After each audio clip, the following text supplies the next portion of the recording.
السلام علیکم معزز ناظرین، میں آپ کا ہوسٹ نسیم رحمان۔ ناظرین، جس طرح ہمیں پتہ ہے کہ انسان اکثر اوقات کسی نہ کسی اس طرح سائیکولوجیکل ڈس آرڈر میں مبتلا ہوتا ہے جس کو وہ سمجھ نہیں پاتا ہے، اور جس کے جو اثرات ہیں وہ اس انسان پر بھی، اور جو وہ ریلیشن شپس قائم کرتے ہیں، وہ چاہے فیملی کی صورت میں ہو، دوستوں کی صورت میں ہو، یا کسی اور شخص کی صورت میں ہو، پھر وہ مینٹین نہیں کر پاتے ہیں، اور بہت سارے جو لائف میں چیلنجز آتے ہیں، جو لائف میں ڈیفیکلٹیز آتے ہیں، اس کو پھر سمجھ نہیں سکتے ہیں، پھر وہ مایوسی اور امیدی کا شکار ہو جاتا ہے۔ بہت اہم چیز ہے، ہمیں اس پر کام کرنا چاہیے، کیونکہ یہ ویسے ہر بندے کو یہ چیز، یہ ڈس آرڈر ہوتا ہے۔ بعض لوگ اس کو بہت زیادہ یعنی اپنے اوپر لے لیتے ہیں، اور بعض لوگ اس کو اگنور کرتے ہیں۔ وہ کیا ہے؟ وہ اوبسیسیو کمپلسیو ڈس آرڈر، یہ ایک کامن کرونک اور لانگ لاسٹنگ ڈس آرڈر ہے، جس میں تھاٹس بار بار آتے ہیں۔ تھاٹس کو ہم لوگ کنٹرول نہیں کر سکتے ہیں، کیونکہ اس میں دو چیزیں ہوتی ہیں، ایک اوبسیشنز اور دوسرا کمپلشنز۔ اوبسیشن کے جو ہم لوگ کے جو تھاٹ ہے یا ارجز ہے، یا اس طرح مینٹل امیجز جو جس میں ہم لوگ پھر کسی انزائٹی نروسنس میں ہم لوگ چلے جاتے ہیں۔ دوسرا کیا ہے؟ دوسرا کمپلشنز ہے، وہ بھی ایک ریپیٹیٹیو بیہیویئرز ہوتے ہیں۔ مثال کے طور پر اس طرح ایک میں اگزامپل بھی دیتا ہوں کہ مثال کے طور پر میں نے ہاتھ دھو لیے، یا میں نے کپڑے دھو لیے، پھر یہی تھاٹ ہم لوگ کے ساتھ چپکا رہتا ہے۔ ہم لوگ پھر سوچ کرتے ہیں کہ میں نے وہ کپڑے دھوئے یا نہیں دھوئے، یا میں نے ہینڈ واش کیے یا نہیں کیے۔ تو یہ تھاٹس آتے ہیں، یعنی ہم لوگ پھر کیا کرتے ہیں، اس جو ارج ہے اس کو اور اینڈ اوور پھر ہم لوگ فیل کرتے ہیں، ہم لوگ پھر اس کو چھوڑتے نہیں ہیں۔ یعنی جو سوچ اور فکر کا غلبہ ہے وہ ہم لوگ پھر بہت زیادہ ہو جاتا ہے۔ ہم لوگ ایک جس کو ہم لوگ کہتے ہیں وشس سرکل میں ہم لوگ آ جاتے ہیں، پھر ہم لوگ اس کو نکل نہیں سکتے ہیں۔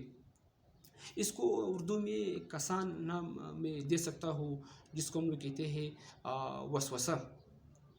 تو یقیناً لائف کیا ہے؟ ایک چیلنجز کا نام ہے، اس میں ڈیفیکلٹیز ہوتے ہیں، مشکلات ہوتے ہیں، مصائب ہوتے ہیں، بہت سارے اس طرح آگے ڈیفرنٹ منازل آتے ہیں کہ اس کے لیے بندے کو بہت محنت کرنا پڑتا ہے۔ تو یہ جو اوبسیسیو کمپلسیو ڈس آرڈر ہے، یہ جس طرح میں نے بتا دیا، یہ ہر بندے کو یہ ہوتا ہے، لیکن بعض لوگ اس طرح ہوتے ہیں، یہ اپنے اوپر بہت زیادہ لے لیتے ہیں۔ اس کے جو پیچھے کازز ہے وہ جینیٹیکلی بھی ہوتے ہیں، اور یعنی زیادہ یہ انوائرمنٹلی ہوتے ہیں، کیونکہ انوائرمنٹ میں ہم لوگوں کا تعلق مختلف لوگوں کے ساتھ، مختلف چیزوں کے ساتھ ہمارا تعلق ہوتا ہے، ریلیشن شپ ہم لوگ قائم کر لیتے ہیں۔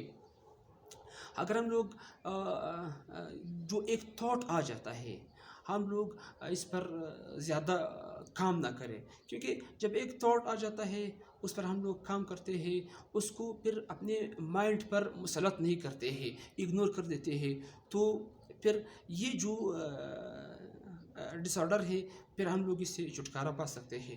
اور جو لائف میں ہم لوگ جو مختلف چیزوں کے ساتھ، مختلف ڈیفیکلٹیز کے ساتھ ہمارا سامنا ہوتا ہے، تو پھر ہم لوگ اس کو مینٹین کر سکتا ہے، کیونکہ اگر اس چیز پر تھوڑا سا ہم لوگ کام کر رہے تو پھر نہ صرف ہم لوگ خود اپنے آپ کو، بلکہ جو دوسروں کے ساتھ ہم لوگ کا جو ریلیشن شپ ہوتا ہے، چاہے وہ فیملی کی صورت میں ہو، دوست کی صورت میں ہو، کسی اور شخص کی صورت میں ہو، ہم لوگ پھر وہ صحیح طرح مینٹین کر پا سکتے ہیں، اور جو لائف کے جو چیلنجز ہے پھر ہم لوگ اس کو اوور کم کر سکتے ہیں، اور جو مایوسی اور نا امیدی کا ایک سرکل ہے، وشس سرکل ہے، پھر ہم لوگ اس سے نکل سکتے ہیں، اور کامیابی کے جو راستہ ہے، کامیابی کے جو منازل ہے، ہم لوگ اس کو پھر صحیح طرح سمجھ سکتے ہیں، صحیح طرح اس کو دے سکتے ہیں۔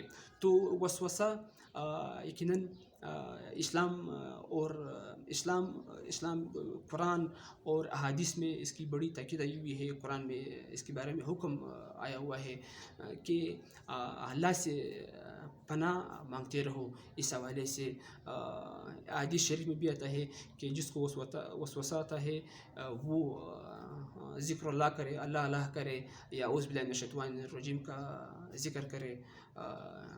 جو قل اعوذ برب الناس ہے، تو یہ اس چیز سے چھٹکارا پانا بہت اہم ہے. اور لائف کے جو چیلنجز ہے، جو ڈیفیکلٹیز ہے، پھر ہم لوگ اس کو اوور کم کر سکتے ہیں. آج کے لیے اتنا ہے. دیکھنے کا بہت شکریہ. آپ کا نسیم رحمان. السلام علیکم.